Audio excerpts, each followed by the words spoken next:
Dulu sebelum saya tanam ini kayu ini Pak, 10 tahun lalu, belum ada ini air. Nah, belum ada ini air.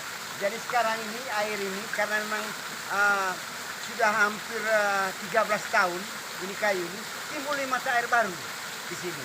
Sehingga air ini bermanfaat untuk air persawahan bagi masyarakat di sekitar sini. Nah, ini sekarang ini banyak